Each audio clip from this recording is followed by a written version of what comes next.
we're here today with up to £500 million being invested here, which will end up with 3,000 jobs being lost from the Tata Steel operations in the UK. Is that a price worth paying? It's completely the wrong way to look at it. We are saving jobs which would have been lost. Without this investment, we would probably have seen the end of steelmaking, certainly in this part of the country, possibly in the whole of the UK. This is a transformation project. We're paying £500 million to transform Port Talbot into a green steel making industry, and that's definitely something to be celebrated.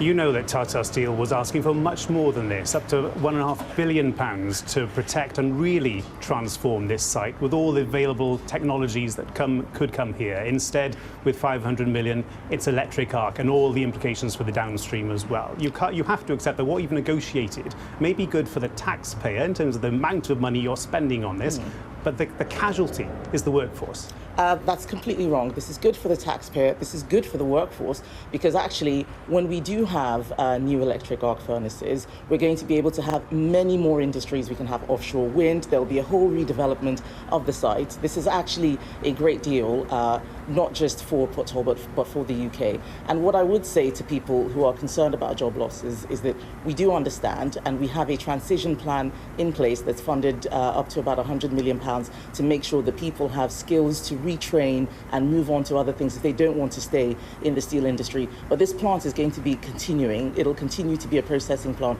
and be up and running throughout that period. So this is a good news story. You're subsidising Tata Steel here. You're subsidising the Gigafactory in Somerset. You're probably going to subsidise British Steel as well. Is this the government's industrial strategy now? This is a plan that has been several years in the making. We are operating in a global environment, and if you look at what is happening with steel across the world, you look at the oversupply from China, you look at the steel arrangements that the EU as well as the US want to put in place, everybody is doing something to make sure that they have capacity and they are resilient. We want to continue to see steel making in the UK. Something does need to be done. This is the right plan, and we as a government are very proud of it and very happy to have worked with Tata to come to a good conclusion. Can I ask you about Wandsworth Prison, because the government's admitted that 80 Wandsworth prison officers did not attend work on the day that Daniel Khalif escaped. How can the Justice Secretary say that all relevant security staff were in place? Well, this is a matter for the Justice Secretary. This is news to me. I've just heard it as you told me. I'm sure that he will be able to provide an answer in due course.